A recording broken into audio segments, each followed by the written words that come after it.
Hello everyone, welcome to my YouTube channel. हमारे YouTube channel BKMGS centre में आप सबका बहुत बहुत स्वागत है। आज हम लोग इतिहास के इस सेशन में बौद्ध धर्म के बारे में जानेंगे। बौद्ध धर्म से संबंधित बहुत सारे प्रश्न प्रतियोगी परीक्षाओं में देखने को मिलते हैं। तो आइए हम लोग देखते हैं यह जो बौद्ध धर्म से संबंधित जो प्रश्न हैं वह किस तरह से आते हैं। तो हम लोग देखते हैं कि जो बौद्ध धर्म है इसके संस्थापक कौन थे, तो वो गौतम बुद्ध थे। इन्हें लाइट ऑफ एशिया यानी एशिया का ज्योतिपुंज नाम से जाना जाता है। गौतम बुद्ध का जन्म 563 ईसा पूर्व में कपिल वस्तु के लुम्बिनी नामक स्थान पर हुआ था, जो नेपाल में है। इनके पिता सुदोधन साक्यगढ़ के मुखिया थे। इनकी जो माता थी माया देवी थी। उनका मृत्यु गौतम बुद्ध के जन्म के 7वें दिन हो गई थी और इनका लालन पालन जो था सौतेली माँ प्रजापति गौतमी ने किया था। इनके बचपन का जो नाम था वह सिद्धार्थ था। गौतम बुद्ध का विवाह जो था 16 वर्ष की अवस्था में यशोधरा के साथ हुआ। उनके पुत्र का नाम राहुल था। सिद्धार्थ जब कपिल वस्तु की सैर पर निकले तो उन्होंने निम्न 4 दृश्यों को देखा। जो पहला दृश्य था बूढ़ा व्यक्ति, उसके बाद बीमार व्यक्ति, शव और एक सन्यासी को। सांसारिक समस्याओं से व्यथित होकर सिद्धार्थ ने 29 वर्ष की अवस्था में गृह त्याग कर दिया, जिसे बौद्ध धर्म में महाभिनिष्क्रमण कहा जाता है। गृह त्याग करने के बाद सिद्धार्थ यानी कि बुद्ध ने वैशाली के आलार कलाम से सांख्य दर्शन की शिक्षा ग्रहण की। आलार कलाम जो थे वह सिद्धार्थ के प्रथम गुरु थे और उन्होंने शून्य का ज्ञान इन्हीं से प्राप्त किया। आलार कलाम के बाद सिद्धार्थ ने राजगीर के रुद्र करामपुत्र से शिक्षा ग्रहण की, जिसे उन्होंने योग का ज्ञान प्राप्त किया। उरुवेला में सिद्धार्थ को कौंडिल्य, बप्पा, भादिया, महानामा एवं अस्सागी नामक 5 साधक मिले। बिना अन्न जल ग्रहण की 6 वर्ष की कठिन तपस्या के बाद 35 वर्ष की आयु में बैसाख की पूर्णिमा की रात निरंजना यानी कि फल्गु नदी के किनारे पीपल के वृक्ष के नीचे सिद्धार्थ को ज्ञान प्राप्त हुआ। ज्ञान प्राप्ति के बाद सिद्धार्थ बुद्ध के नाम से जाने गए। वह स्थान बोध गया कहलाया। बुद्ध ने अपना प्रथम उपदेश सारनाथ, उस समय का नाम ऋषिपत्नम था, यहाँ पे उन्होंने अपना प्रथम उपदेश दिया, जिसे बौद्ध ग्रंथों में धर्म चक्र परिवर्तन कहा गया है। बुद्ध ने अपने उपदेश जनसाधारण की भाषा पाली भाषा में दिया था। बुद्ध ने अपने उपदेश जो दिए कोसल, वैशाली, कौशाम्बी व अन्य राज्यों में सर्वाधिक उपदेश जो दिए वो कोसल की राजधानी श्रावस्ती में दिए। अनुयायी शासक जो थे वो बिंबिसार थे, प्रसेनजित थे व उदयन थे। अद्भुत भारत मतलब इसके लेखक जो हैं A.L. वासम हैं। इनके अनुसार 49 दिनों की तपस्या के बाद बुद्ध को ज्ञान की प्राप्ति हुई थी। बुद्ध की मृत्यु 80 वर्ष की अवस्था में 483 ईसा पूर्व में कुशीनगर यानी कि वर्तमान का कुशीनगर और उस समय का पूर्व में देवरिया जिला हुआ करता था, उत्तर प्रदेश में चुंद द्वारा अर्पित भोजन करने के बाद हो गई थी, जिसे बौद्ध धर्म में महापरिनिर्वाण कहा जाता है। मल्लों ने अत्यंत सम्मानपूर्वक बुद्ध का अंत्येष्टि संस्कार किया। एक अनुश्रुति के अनुसार मृत्यु के बाद बुद्ध के शरीर के अवशेषों को 8 भागों में बांटकर उन पर 8 स्तूपों का निर्माण कराया गया। बुद्ध के जन्म एवं मृत्यु की तिथि को चीनी परंपरा के जो कैंटोन अभिलेख के आधार पर निश्चित किया गया है। बौद्ध धर्म के बारे में हमें विशद ज्ञान त्रिपिटक यानी कि विनय पिटक, सुत्त पिटक एवं अभिधम्म पिटक से प्राप्त होता है। तीनों पिटकों की जो भाषा है पाली है। थेरवाद मत जो है पाली त्रिपिटक का सबसे पुराना मत है। सूत पिटक में बुद्ध के धार्मिक सिद्धांतों को संवाद के रूप में संकलित किया गया है। विनय पिटक में जो है संघ के भिक्षु एवं भिक्षुणी के लिए बनाए गए नियमों का संग्रह किया गया है और इसमें संघ के अनुशासन को तोड़ने पर किए जाने वाले प्रायश्चितों की सूची भी दी गई है। अभिधम्म पिटक में सूत पिटक में वर्णित सिद्धांतों के मतलब सिद्धांतों को सुव्यवस्थित अनुशूलन के लिए आवश्यक सूक्तियों के सारांश तथा प्रश्नोत्तरी का समावेश किया गया है। पाली त्रिपिटकों को पहली शताब्दी ईसा पूर्व में श्रीलंका के शासक वत्तगामिनी की देख रेख में पहली बार लिपिबद्ध किया गया था। 5 निकाय हैं: दिग्, मध्यम, संयुक्त, अंगुत्तर, खुद्दक। बुद्ध के पूर्व जन्मों से जुड़ी जातक कथाएं खुद्दक निकाय की 15 पुस्तकों में से एक है। खुद्दक निकाय में धम्मपद यानी नैतिक उपदेशों का पद्यात्मक संकलन है। थेर गाथा यह जो है बौद्ध भिक्षुओं के गीत है, और थेरी गाथा जो है बौद्ध भिक्षुणियों के गीत है। बौद्ध धर्म मूलतः अनिश्वरवादी है, इसमें आत्मा की परिकल्पना भी नहीं है। बौद्ध धर्म में पुनर्जन्म की मान्यता है। तृष्णा को क्षीण हो जाने की अवस्था को ही बुद्ध ने निर्वाण कहा है। विश्व दुखों से भरा है का सिद्धांत बुद्ध ने दिया था। उपनिषद में से लिया गया यह जो सब वाक्य है, विश्व दुखों से भरा है। बुद्ध के अनुयायी 2 भागों में विभक्त हैं। भिक्षुक जो बौद्ध धर्म के प्रचार के लिए जिन्होंने संन्यास ग्रहण किया है उन्हें भिक्षुक कहा जाता है। उपासक यानी गृहस्थ जीवन व्यतीत करते हुए बौद्ध धर्म अपनाने वाले को उपासक कहा जाता है। बौद्ध धर्म में सम्मिलित होने के लिए न्यूनतम आयु सीमा 15 वर्ष थी। बौद्ध धर्म में प्रविष्ट होने को उपसंपदा कहा जाता है। बौद्ध धर्म के 3 रत्न हैं: बुद्ध, धम्म और संघ। चतुर्थ बौद्ध संहिता के बाद बौद्ध धर्म 2 भागों में यानी कि हीनयान और महायान 2 भागों में विभक्त हो गया। बौद्ध धर्म के महायान संप्रदाय का आदर्श बोधिसत्व है। बोधिसत्व दूसरों के कल्याण को प्राथमिकता देते हुए अपने निर्वाण में विलंब करते हैं। हीनयान का अर्थ है अरहत पद को प्राप्त करना। जो व्यक्ति अपनी साधना से निर्वाण की प्राप्ति करते हैं उन्हें ही अरहत कहा जाता है। धार्मिक जुलूस का प्रारंभ सबसे पहले बौद्ध धर्म के द्वारा प्रारंभ किया गया। बौद्धों का सबसे पवित्र त्यौहार बैसाख पूर्णिमा है, जिसे बुद्ध पूर्णिमा के नाम से जाना जाता है। इसका महत्व इसलिए है कि बुद्ध पूर्णिमा के दिन ही बुद्ध का जन्म, ज्ञान की प्राप्ति और महापरिनिर्वाण हुआ था। तो बुद्ध पूर्णिमा जो है इसी दिन गौतम बुद्ध का जन्म भी हुआ था, और इसी दिन उन्होंने ज्ञान भी प्राप्त किया, और उसी दिन उनका महापरिनिर्वाण भी हुआ।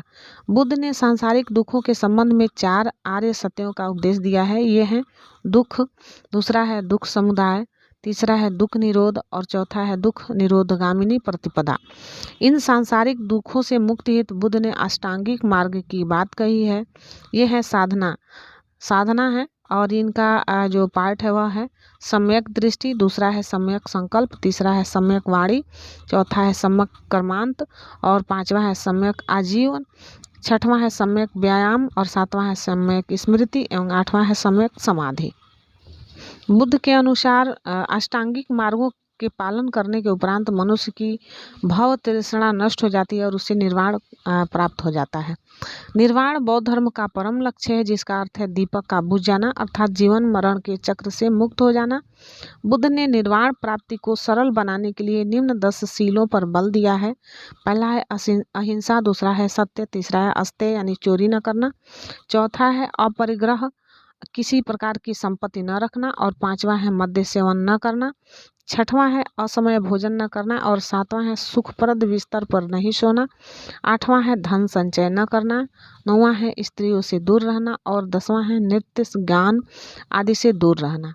गृहस्थों के लिए केवल प्रथम 5 शील तथा भिक्षुओं के लिए 10 शील को मानना अनिवार्य था। बुद्ध ने मध्यम धर्म यानी कि मध्यमा प्रतिपदा का उपदेश दिया। अनीश्वरवाद के संबंध में बौद्ध धर्म एवं जैन धर्म में समानता है।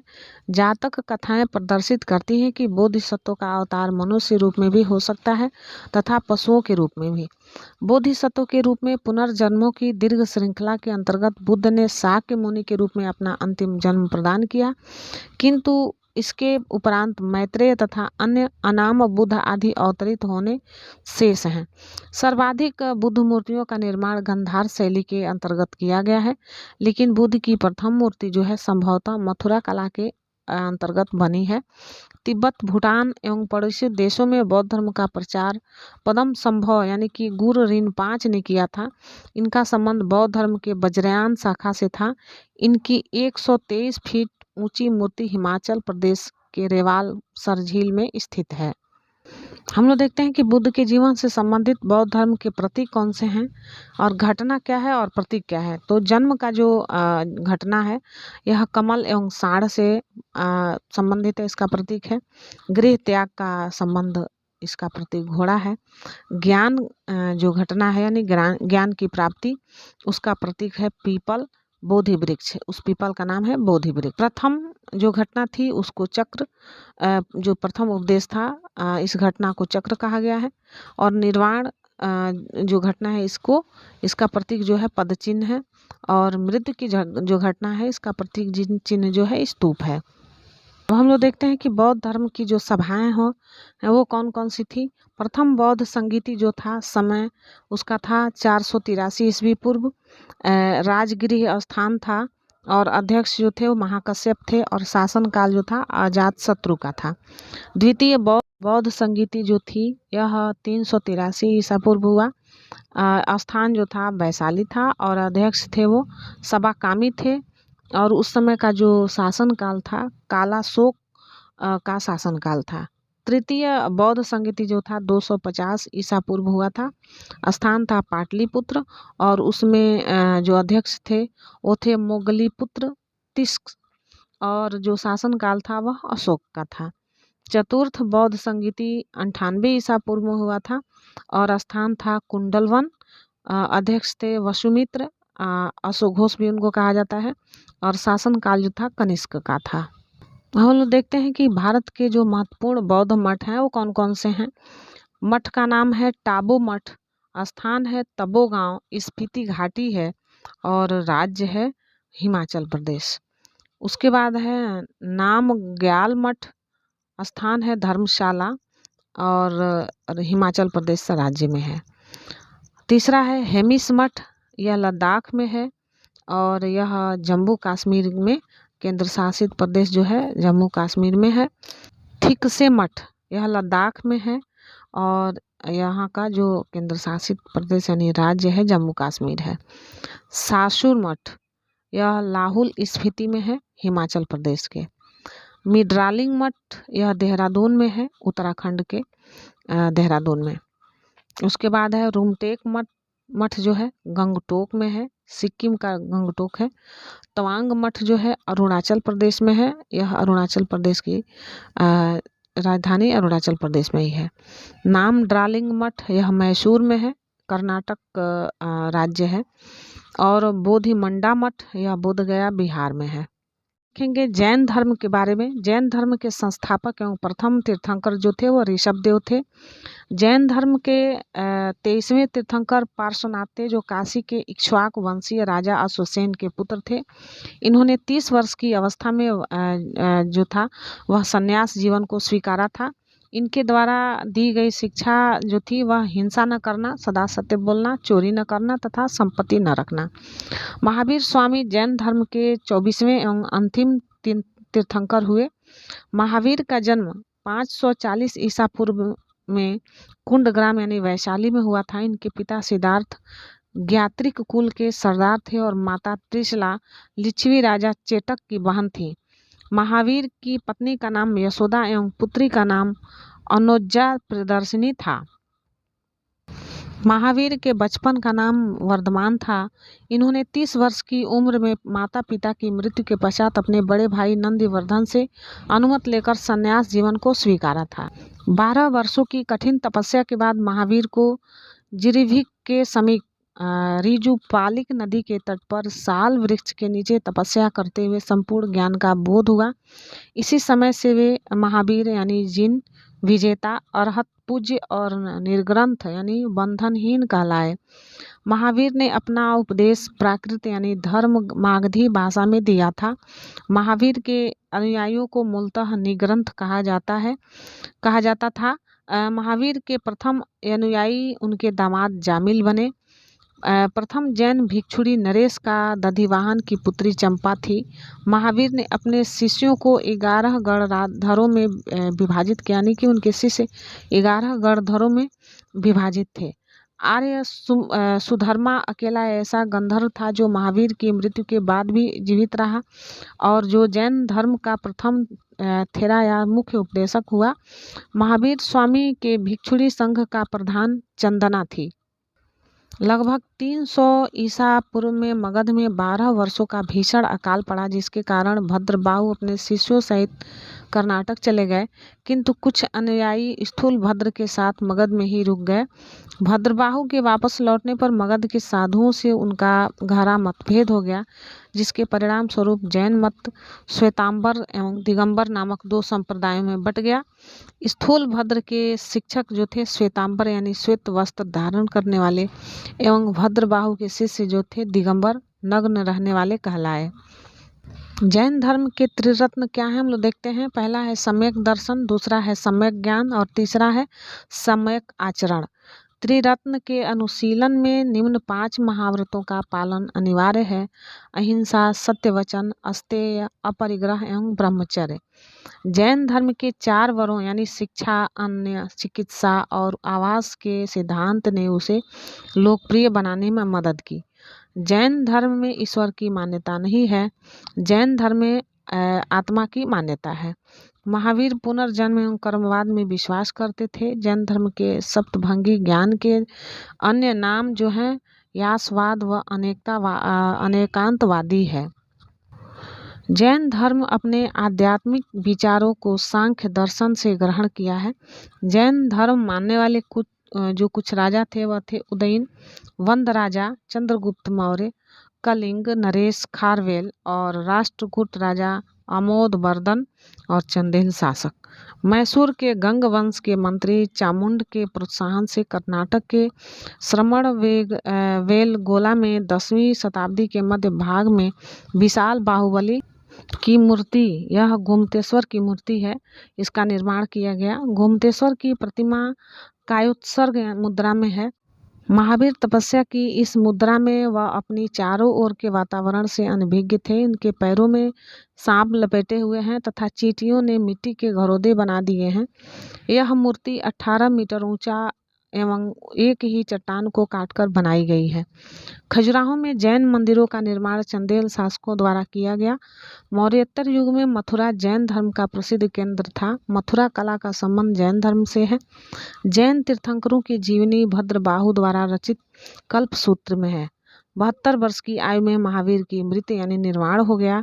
468 ईसा पूर्व में बिहार के राज्य के पावापुरी यानी राजगीर में ये मृत्यु को प्राप्त हुए। मल्ल राजा सृष्टिपाल के राजप्रसाद में महावीर स्वामी को निर्वाण प्राप्त हुआ था। अब हम लोग देखते हैं प्रमुख जैन तीर्थंकर और उनके प्रतीक चिन्ह क्या हैं। हम लोग देखते हैं कि प्रमुख तीर्थंकर जो हैं उनके प्रतीक चिन्ह क्या हैं। प्रथम तीर्थंकर जो है ऋषभदेव, इनका प्रतीक चिन्ह सांड है। द्वितीय हैं अजितनाथ, इनका प्रतीक चिन्ह हाथी। तृतीय जो तीर्थंकर हैं संभव, इनका प्रतीक चिन्ह घोड़ा। सर्पा सर्व ये सप्तम तीर्थंकर हैं, इनका प्रतीक चिन्ह है स्वास्तिक। और 16वां तीर्थंकर है शांति, इनका प्रतीक चिन्ह है हिरण। उसके बाद से अमरनाथ जो है 18वां तीर्थंकर हैं, इनका प्रतीक चिन्ह मीन है। और 21वां तीर्थंकर नाम ही है, इनका जो प्रतीक चिन्ह है नीलकमल है। 22वें तीर्थंकर अरिष्टनेमी हैं, इनका प्रतीक चिन्ह शंख है। और 23वें तीर्थंकर पार्श्व हैं, ये इनका प्रतीक चिन्ह सर्प है। और 24वां तीर्थंकर जो है महावीर हैं, इनका प्रतीक चिन्ह सिंह है। तो यह महावीर वाला 24वां तीर्थंकर हमेशा पूछा जाता है, इसको आप लोग याद रखेंगे। जैन धर्म में संगीतियाँ जो हुई हम लोग देखते हैं। प्रथम संगीति 300 ईसा पूर्व हुआ था पाटलिपुत्र में। और द्वितीय संगीति जो हुई थी 512 ईस्वी में हुआ था, और वह स्थान जो था बल्लभी गुजरात था। और जो प्रथम जो जैन संगीति हुई थी 300 ईसा पूर्व में पाटलिपुत्र में, उसके अध्यक्ष स्थूलभद्र थे। और दूसरे के जो अध्यक्ष थे वह क्षमाश्रवण थे। यह छोटा सा टॉपिक है महाजनपदों की, और इससे भी एकाध प्रश्न पूछे जाते हैं। बुद्ध के जन्म के पूर्व 6वीं शताब्दी यानी ईसा पूर्व में भारतवर्ष 16 जनपदों में महाजनपदों में बटा हुआ था। इनकी जो जानकारी है हमें बौद्ध ग्रंथ जो अंगुत्तर निकाय से मिलती है। हम लोग देखते हैं जो महाजनपद थे वो कौन थे और उनकी राजधानी क्या थी। तो पहला है महाजनपद जो था अंग था, उसकी राजधानी चंपा थी और क्षेत्र जो था भागलपुर, आधुनिक जो नाम है इसका भागलपुर मुंगेर बिहार में है। दूसरा महाजनपद मगध था, इसकी राजधानी गिरिव्रज यानी राजगिरी था, और यह क्षेत्र जो है पटना गया बिहार में है। तीसरा है काशी, इसकी राजधानी वाराणसी, और यह क्षेत्र जो था वह वाराणसी के आसपास जो था उत्तर प्रदेश में। चौथा है वत्स, यह इसकी राजधानी कौशाम्बी थी। यह इलाहाबाद के आसपास का क्षेत्र है उत्तर प्रदेश का। पांचवा है वज्जी, यह वैशाली, विदेह या मिथिला इसका नाम बोला जा सकता है। वर्तमान जो यानी कि आधुनिक स्थान जो है वैशाली, मुजफ्फरनगर एवं दरभंगा के आसपास का क्षेत्र है। छठवां है कोसल, यह इसकी राजधानी श्रावस्ती थी, और जो आधुनिक स्थान है फैजाबाद, गोंडा, बहराइच उत्तर प्रदेश का। सातवां है अवंती, उज्जैन यानी माहिष्मती, मालवा या मध्य प्रदेश इसका वर्तमान यानी आधुनिक स्थान है। आठवां है मल्ल, महाजनपद जो था इसका राजधानी कुशावती था। वर्तमान का जो यह स्थान है देवरिया, बस्ती और गोरखपुर में था उत्तर प्रदेश के। नौवां है पंचाल, इसका जो राजधानी था अहिच्छत्र था, और काम्पिल्य उसकी राजधानी अहिच्छत्र काम्पिल्य था। यह आधुनिक स्थान जो है बरेली, बदायूं, फर्रुखाबाद उत्तर प्रदेश। 10वां है चेदी, इसका जो राजधानी था शक्तिमती, और यह जो आधुनिक क्षेत्र है बुंदेलखंड उत्तर प्रदेश। 11वां है कुरु, यहाँ की राजधानी इंद्रप्रस्थ थी। यह दिल्ली, मेरठ एवं हरियाणा के कुछ क्षेत्र में फैला हुआ। 12वां है मत्स्य, इसका जो राजधानी था विराटनगर, यह जयपुर के अलवर, भरतपुर, राजस्थान के आसपास का क्षेत्र है। 3रा है कम्बोज, इसकी राजधानी हाटक थी। यह जो इसका आधुनिक स्थान जो है राजौरी एवं हजारा क्षेत्र है। 14वां है सूरसेन यानी मथुरा, यह मथुरा उत्तर प्रदेश का जो वर्तमान यानी आधुनिक स्थान है। उसके बाद है 15वां अस्मक, यह जो है इसकी राजधानी थी पोटली यानी कि पोतन। इसका आधुनिक जो क्षेत्र है वह है गोदावरी नदी के क्षेत्र। दक्षिण भारत का एक मात्र जो जनपद है वह है पोटली यानी कि पोतन। 16वां है गांधार, तक्षशिला इसकी राजधानी थी, और यह क्षेत्र जो है रावलपिंडी एवं पेशावर पाकिस्तान में स्थित है। अगला है शैव धर्म के बारे में हम लोग जानेंगे। शैव धर्म यानी कि भगवान शिव की पूजा करने वालों को शैव एवं शिक्षा जो है इससे संबंधित जो धर्म है शैव धर्म है। शिव से संबंधित धर्म को शैव धर्म कहा गया है। शिवलिंग उपासना का जो प्रारंभिक पुरातात्विक साक्ष्य हड़प्पा संस्कृति के अवशेषों से मिलता है। ऋग्वेद में शिव के लिए रुद्र नामक देवता का उल्लेख है। यथर्ववेद में शिव को भव, शर्व, पशुपति एवं भूपति कहा गया है। लिंग पूजा का पहला स्पष्ट वर्णन मत्स्य पुराण में मिलता है। महाभारत के अनुशासन पर्व से ही लिंग पूजा का वर्णन मिलता है। रुद्र के पत्नी के रूप में पार्वती का नाम और तैत्तिरीय आरण्यक में मिलता है। शिव की पत्नी की सौम्य रूप जो है पद्या, पार्वती, उमा, गौरी एवं भैरवी है। वामन पुराण में शैव संप्रदाय की संख्या 4 बताई गई है। पहला है पाशुपत, दूसरा है कापालिक, तीसरा है कालामुख और चौथा है लिंगायत। पाशुपत संप्रदाय शैव का सर्वाधिक जो प्राचीन संप्रदाय है। धर्म के संस्थापक लकुलिश थे, जिन्हें भगवान शिव के 18वें अवतार से माना जाता है। पाशुपत संप्रदाय के अनुयायियों को पंचार्थिक कहा गया है। इस मत का प्रमुख सैद्धांतिक ग्रंथ पाशुपत सूत्र है। श्रीकर पंडित एक विख्यात पाशुपत आचार्य थे। कापालिक संप्रदाय के इष्टदेव जो थे भैरव थे। इस संप्रदाय का मुख्य केंद्र श्रीशैल नामक स्थान था। कालामुख संप्रदाय के अनुयायियों को शिव पुराण में महाव्रतधर कहा गया है। इस संप्रदाय के लोग नर कपाल में ही भोजन, जल एवं सुरापान करते थे और साथ ही अपने शरीर पर चिता की भस्म मलते थे। लिंगायत संप्रदाय दक्षिण में प्रचलित था। इन्हें जंगम भी कहा जाता है। इस संप्रदाय के लोग शिवलिंग की उपासना करते थे। शून्य संपादने लिंगायतों का मुख्य धार्मिक ग्रंथ है। वैष्णव पुराण में लिंगायत संप्रदाय के प्रवर्तक अल्लभ प्रभु तथा उनके शिष्य वासव को बताया गया है।